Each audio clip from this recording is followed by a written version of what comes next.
Yung what's up mga boss? So, eto na naman tayo. So, may tanggap tayo ngayong A13 to. Nakita nyo, may ilaw. May ilaw. May display pero walang ilaw. So, light problem na naman to.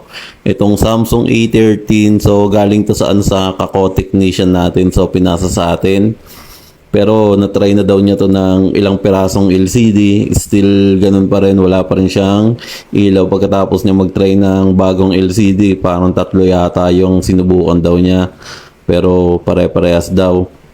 Ang problema, black screen pa rin. Hindi, I mean wala talagang ilaw. So syempre sa mga ganyang bagay kasi kailangan testingin muna natin talaga ng LCD bago ang lahat. Kung mga ganyang walang display, nagba-vibrate naman.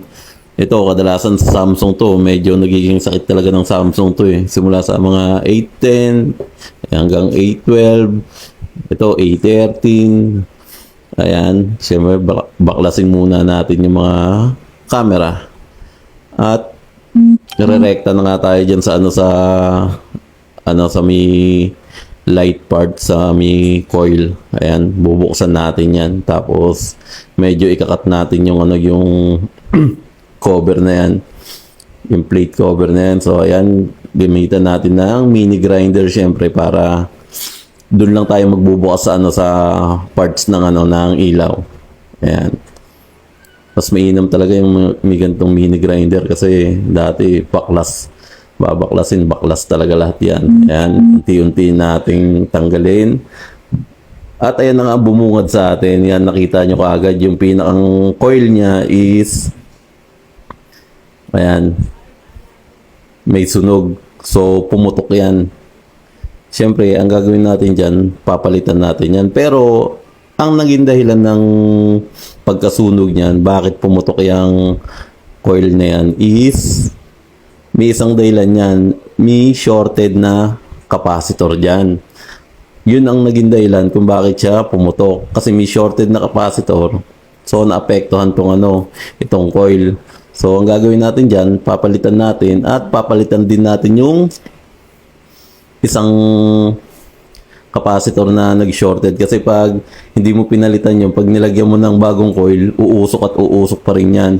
At ayan na, ituro ko sa inyo. So nakita nyo yung dalawang capacitor na magkadikit na yan. Medyo iba na yung kulay niyan.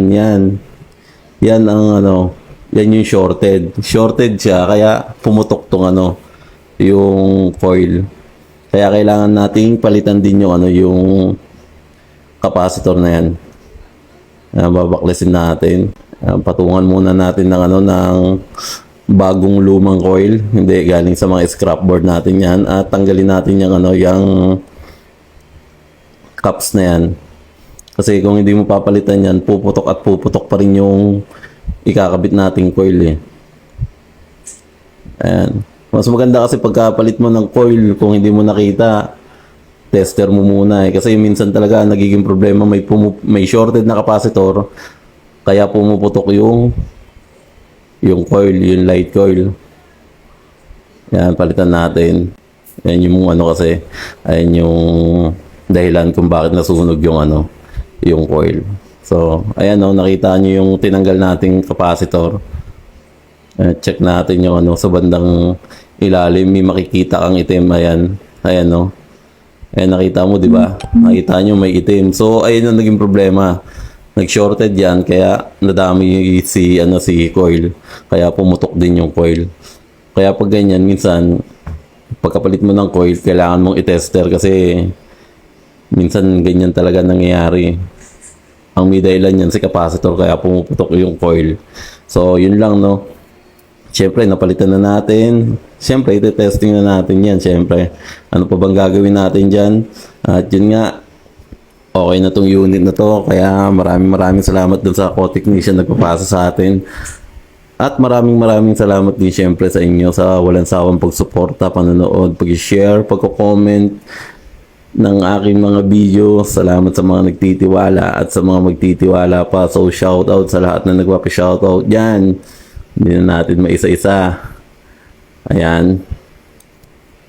Siyempre, testingan na natin ng charger yan. At pagsalpak nga natin ng charger. So, ayan umilaw na.